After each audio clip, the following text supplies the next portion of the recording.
Hello, j'espère que vous allez bien. Je vous retrouve dans un tuto totalement différent. Depuis quelques mois, vous avez vu que je faisais beaucoup de dessins, de coloriage ou de peinture. Là, on va retourner un petit peu à la résine, comme je vous l'avais dit il y a longtemps. Euh, je voulais continuer la résine parce que j'adore ça.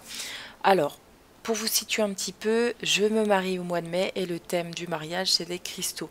Donc, bien entendu, j'ai vu sur Pinterest des vraies agates sur les tables et j'ai trouvé ça magnifique. Je me suis dit, bon, je peux pas les acheter financièrement, c'est pas possible.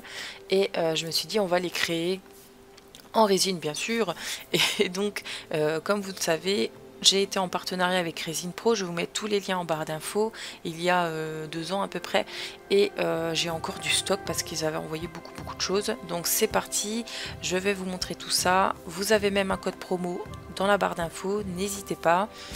Et voici la résine du coup que j'ai utilisée, elle marche très bien. Sous à peu près 24 heures, un peu moins, vous pouvez démouler vos créations et ensuite vous pouvez les laisser sécher encore 24 heures de plus pour vraiment qu'elles soient totalement dures, mais sinon vous pouvez quand même les manipuler un peu avant. Donc let's go, c'est parti. Donc là j'ai tout mis en accéléré puisque j'étais en live, on a fait tous les lives ensemble et franchement c'était vraiment cool. Donc là j'utilise le e-gomme, en fait c'est une pâte que vous devez mettre à parts égales. Donc si vous mettez 60 grammes, c'est 60 grammes d'un et 60 grammes de l'autre. Vous mélangez bien et ensuite vous moulez ce que vous avez à mouler ou vous faites des petits moules comme moi sur un papier type plastique glacé. Si vous voulez que ça soit transparent, il faut que ça soit glacé et vous faites comme moi et ensuite vous allez couler dedans, ça va bien marcher. Pour la résine, vous mélangez jusqu'à ce qu'elle soit totalement translucide. Après on va la séparer en plusieurs pots pour faire plusieurs couleurs. Donc là je vais faire un bleu foncé, très foncé avec du noir, un bleu nacré, très joli, un nacré blanc et un nacré doré. Donc il vous faut des micas pour faire ça, ou alors du colorant de cette couleur.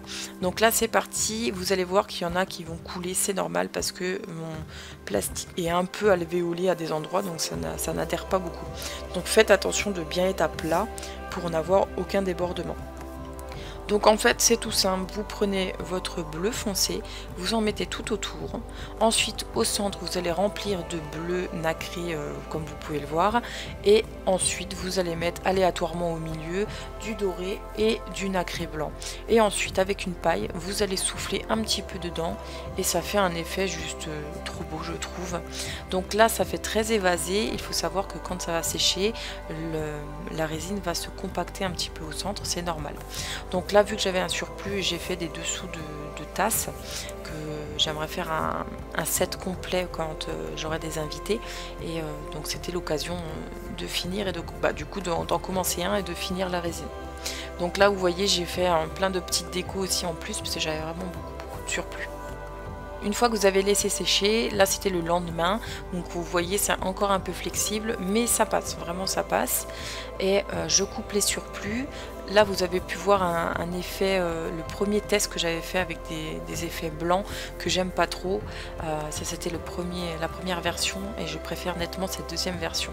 Une fois que vous avez coupé tout cet excédent de résine qui a coulé un petit peu, on va prendre de la peinture dorée pour faire les contours parce que je trouve ça vraiment très beau et je vous le conseille, ça finit totalement la création.